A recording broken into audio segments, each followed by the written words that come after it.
Natural Bridges Caverns. They have a few different tours you could take. Tights hold at the top, mics come from the bottom. Tights top? Texas. Hold tight. Close to New Braunfels and Shirts, No, Texas. like tights top. Stalactites hold tight to the top. That's how you remember it.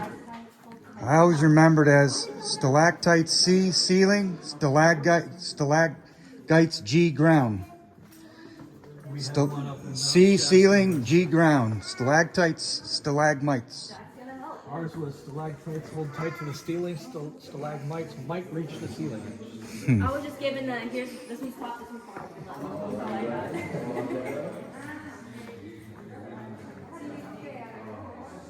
Alright, y'all, so since you're down here, go ahead and do me a favor. Go ahead and take a good look out in front of me down in the darkness down there, because this is what we like to call the Jeremy Room.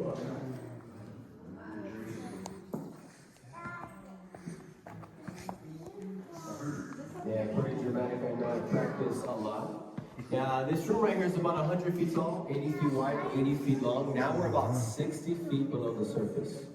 Now, throughout this room, it is nicely decorated with a variety of formations that can be seen around us, otherwise known as our speleothems, the scientific term for them, okay?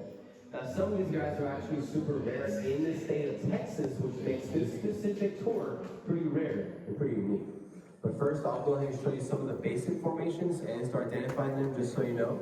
If you guys want to follow along on the ceiling, the ones that are highlighted, those are called stalactites. And a good way to remember them is they hang tight from the ceiling and they drip water down below. They are a type of dripstone. Now see, dripstones come from dripping water and dripping from the ceiling. Another example can be seen right there across from you. Now those that are highlighted down there, those are called stalagmites because they might reach the ceiling one day.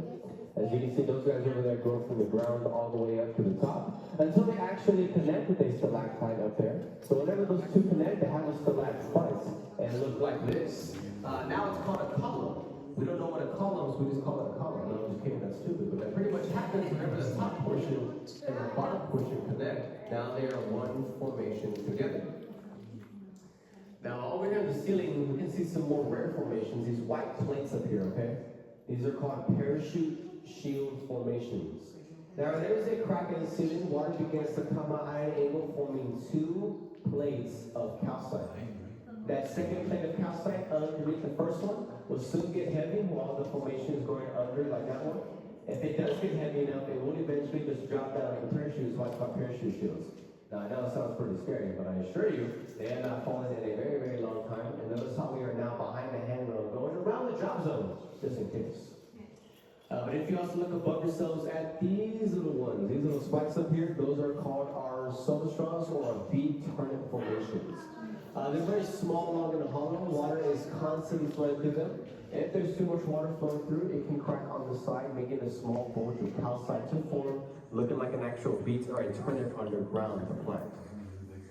Now, we're also going to see a lot more on the walls as well, too. The more flowing formations are called flow stones. They come from flowing water. We'll see things like cave curtains, cave draperies, cave ribbons, even cave bacon later.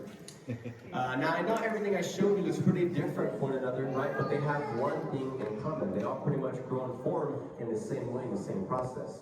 All that starts out with just rainwater. See, what happens here is as rainwater falls to the surface, it'll go through the soil.